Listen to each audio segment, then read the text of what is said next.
From CBS News Bay Area, this is the Morning Edition.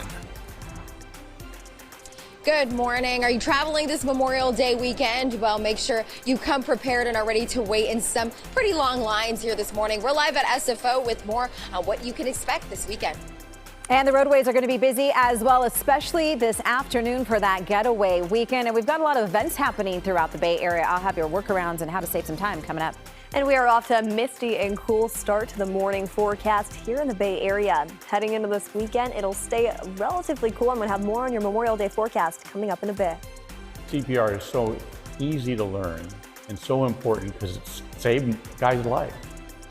It was a hero's welcome for a Santa Clara man. Hear how he used a simple life-saving technique to save the life of a complete stranger and why it could have been a much different story. But first, it is Memorial Day weekend ahead of us here in the Bay Area. We have everyone on standby for you. First Alert meteorologist Jessica Birch has a look at what we can expect outside. Gianna Franco has all those road closures you need to know about. There's a lot going on for Bottle Rock and Carnival. But we start with Jocelyn Moran live at SFO. And Jocelyn's obviously it's going to be really busy. It's the start of the travel season. What are you seeing there this morning? It's still pretty early. Yeah, it is still pretty early, but people have those early flights, Amanda. SFO is actually expecting today to be one of their busiest days in a few years. I want to show you this bag check-in line if you are planning to come. We are in Terminal 2 to be specific. This is what you're going to see right now as of 6 a.m. here as far as the line to check in your bags. But let's give you a look at this TSA line. This is where you are going to see really the waves of people coming in, especially between an hour and a half to 2 hours before their flight. So we're about 6 a.m. We're looking at about those 7:30, 8 a.m. flights. That's when you start to see really the waves of people coming in. Earlier this morning, we got a better idea as to why people are traveling this weekend. Some of the reasons. 3-day weekends are a good opportunity for those soccer tournaments. So we were talking to some people. That was a reason for that. Also, it is toward the end of May right now. A lot of college students are finishing up school, so they may be traveling back home for the summer. That's another reason why we have heard people are traveling this weekend. So we talked with somebody. They're actually going to one of those soccer tournaments we mentioned. Listen to what she said as far as what she did to prepare for these long lines.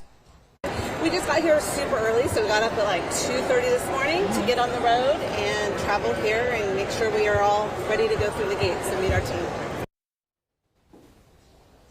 All right, so we're in Terminal 2 here. This is where Alaska Airlines is, Delta as well. I did walk to Terminal 3. It's a little bit of a different picture right now. It's not as crowded as it is here in Terminal 2. That could change. I will go back there in about a half hour to see how things are looking, but that's where United is at, not nearly as crowded as it is here. Gianna, SFO is busy. Oakland International Airport is also expected to be busy. San Jose Mineta International Airport also expected to be busy. There is a lot that's going to be going on this weekend, including the Carnaval parade. Last year when I was there, I was actually talking to people who come specifically this weekend for that parade, so a lot going on. Just be sure to be prepared and make sure for those domestic flights you are coming 2 hours before, and for international flights a little bit longer for that. Yeah, definitely want to give yourself some extra time and look at all those people already to get out of town. And if not, it's not the airports, it's the roadways too. So if you're getting ready to take any of our Bay Area freeways this morning for that getaway travel day, definitely plan ahead and give yourself some extra time. Now, I do want to talk about current traffic conditions right now because I am getting word of a traffic alert that was just issued by CHP. Southbound 17 right at 280. Only one lane is open. This is right around that Hamilton Avenue exit. We're getting word that this is possibly a fatal crash, that someone did die in this crash. So we'll get more information as it comes in. Very lightly traveled right now. They are diverting traffic off the freeway. Even with that one left lane open, you might see a few brake lights as you approach there. Not a lot of cars out there. It is Friday. That certainly helps the morning commute a little bit. But unfortunately, another deadly crash. This is the third one we've reported on this week. And just with a lot of people hitting the roadways this weekend, be extra cautious and careful as you are out there. Keep your eyes peeled for other cars and just watch your speed.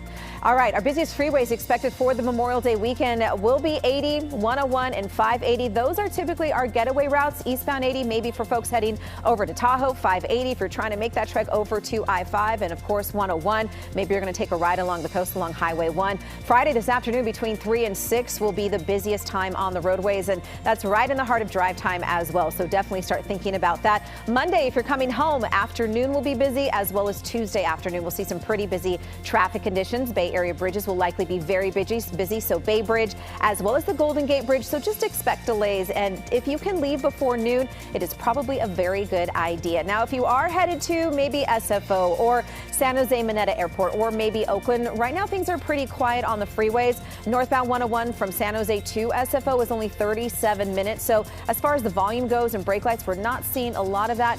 We do, though, have that big problem on Highway 17. We'll keep you updated on that. But let's check the forecast for the weekend. How's it looking, Jess? You know, right now, just over SFO, there's no travel delays when it comes to weather. I'm sure there's a variety of other reasons, but it's still a mild setup as we head into our forecast this morning. We're talking about low 50s just near SFO, 56 degrees right now in Concord and Oakland. Very similar setup, too. Now, as we head into this weekend, we have a couple things changing. Temperatures are still going to stay cool for us, but taking a look at our travel forecast, if you're heading out of SFO to any other local area throughout the states, keep in mind that forecast could look a lot different. For example, there's a disturbance out near the Rockies causing some issues near Denver. There's also a lot of moisture moving its way in near the Atlantic over near the Carolinas. We'll have more on that coming up in a bit, but take a look outside right now here in San Francisco. A little bit of raindrops right now from our live look from our Mark Hopkins hotel cam. It's light and it's minuscule. Really what's happening is that marine layer is so dense, it's allowing for a little of that drizzle and just that light mist. But heading into the afternoon hours, that marine layer pulls back along the coast and we're still left with some cloudy skies just near Pacifica. So heading into this afternoon, temperatures are actually the coolest they're going to be all week long. Low 70s just in our inland areas. Such a big difference compared to how we kicked off the week. And then upper 50s and lower 60s all throughout the peninsula, even ranging down into Half Moon Bay, all the way up into Pacifica. More on that coming up in a bit. And I have your Memorial Day forecast as well as all the events happening this weekend forecast. But for now, over to you, Amanda.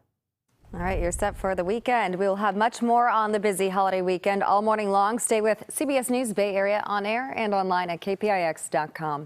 It's 6:07 on your Friday morning. We have some top stories to get to from our newsroom. Today, a Bay Area civil rights attorney will announce the filing of a lawsuit over the killing of Manco Brown at a Walgreens in San Francisco. A funeral for Brown was held yesterday at Third Baptist Church. A Walgreens security guard shot him a month ago to try and stop him from shoplifting. Today, attorney John Burris will talk about a wrongful death lawsuit against Walgreens filed on behalf of Brown's family.